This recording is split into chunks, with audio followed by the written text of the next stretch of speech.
नमस्कार सर, मैं कमल आप सभी का स्वागत करता हूं। हमारे चैनल ज्ञान बाय कमल पर आज हम फिर से लाओ त्से के ताऊ के मार्ग की यात्रा पर निकलेंगे। आज की दुनिया में जहां हर सुबह सूरज की पहली किरण के साथ ही फोन की नोटिफिकेशन की घंटी बज उठती है और हर शाम सूर्यास्त से पहले ही थकान का बोझ कंधों पर लद जाता है, हम इंसान कहाँ खड़े हैं? क्या हम जी रहे हैं या बस दौड़ रहे हैं?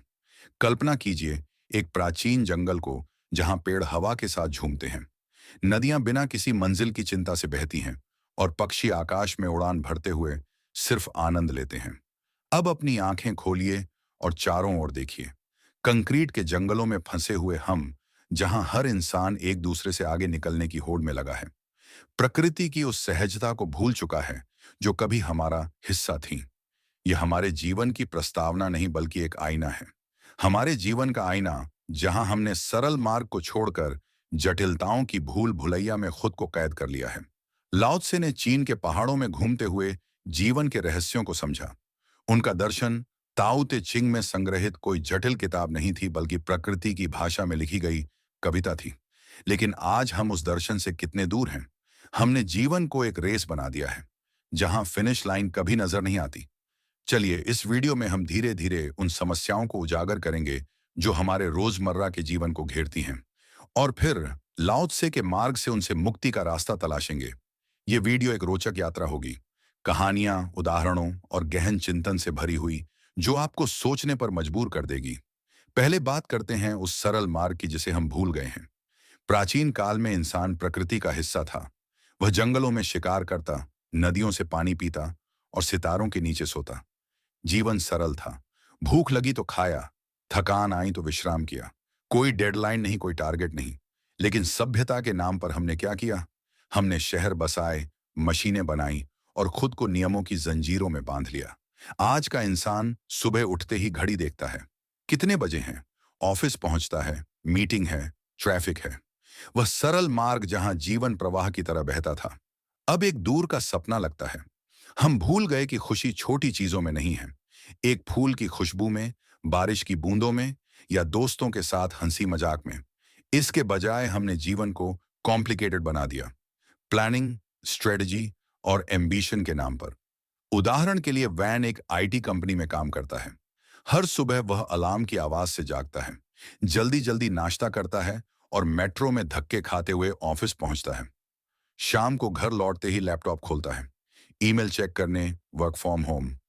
क्या यह जीवन है? नहीं, यह एक मशीन की तरह जीना है।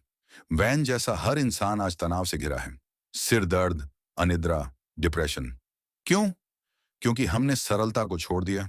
जीवन सरल है, लेकिन हम इसे जटिल बनाते हैं। हम भूल गए कि पेड़ कभी प्लान नहीं बनाता कि कितना ऊंचा बढ़ना है। वह बस बढ़ता है प्रकृति के साथ। लेकिन हम फ्यूचर प्लानिंग में लगे रहते हैं और वर्तमान को खो देते हैं। टैबलेट, फोन, वीडियो गेम्स, वयस्क तो और भी आगे। एयर कंडीशन रूम में बैठे बाहर की हवा से डरते हुए हमने प्रकृति को दुश्मन बना लिया। जंगलों को काट कर मॉल बनाए, नदियों को प्रदूषित किया और जानवरों को जू में कैद कर दिया। परिणाम, हमारी आत्मा सूख गई है। अध्ययनों से पता चलता है कि प्रकृति से संपर्क कम होने से मानसिक स्वास्थ्य प्रभावित होता है, एंजाइटी, डिप्रेशन बढ़ता है। हम भूल गए कि हम प्रकृति का हिस्सा हैं, ना कि उसके मालिक। लाओ त्से की एक कथा याद आती है। एक किसान था जो नदी के किनारे रहता था। वह कभी नदी को नियंत्रित करने की कोशिश नहीं करता, बल्कि उसके साथ बहता। लेकिन आज हम डैम बनाते हैं, नदियों को मोहता है और बाढ़ आती है। ठीक वैसे ही हमारे जीवन में समस्याएं आती हैं, क्योंकि हम प्रकृति से लड़ाते हैं, ना कि उसके साथ जीते हैं। प्रकृति से अलगाव का एक और पहलू है, पशुओं से रिश्ता तोड़ना। प्राचीन समय में इंसान जानवरों को दोस्त मानता था। कुत्ते साथ शिकार करते, घोड़े यात्रा में मदद करते और पक्षी संदेश पहुंचाते। लेकिन अब हम फैक्ट्री फार्मिंग करते हैं, जानवरों को मांस के लिए कैद रखते हैं और पालतू जानवरों को भी स्टेटस सिंबल बना देते हैं। एक कुत्ता अब घर की सजावट है, ना कि साथी। हम भूल गए उनकी खुशबू, उनकी वफादारी। सोचिए, एक बिल्ली की म्याऊ सुनकर कितनी शांति मिलती है। लेकिन हम शोर शराबे वाली दुनिया में फंसे हैं। प्रकृति की खुशबू, फूलों की, मिट्टी की, बारिश की, हमने एयर फ्रेशनर से बदल दी। परिणाम हमारी इंद्रियां सुन्न हो गई हैं और जीवन बेस्वाद। सोशल मीडिया की दुनिया में हर कोई एक दूसरे से तुलना करता है। फेसबुक पर दोस्त की नई कार देखी, इंस्टाग्राम पर किसी की लग्जरी वेकेशन, और हमारा मन जलने लगता है। आज हमारी जिंदगी में शांति की कमी है क्योंकि हम बाहर की चीजों को ज्यादा महत्व देते हैं। हर दिन अपने लिए शू का समय निकालें। यह समय सिर्फ आपके लिए हो।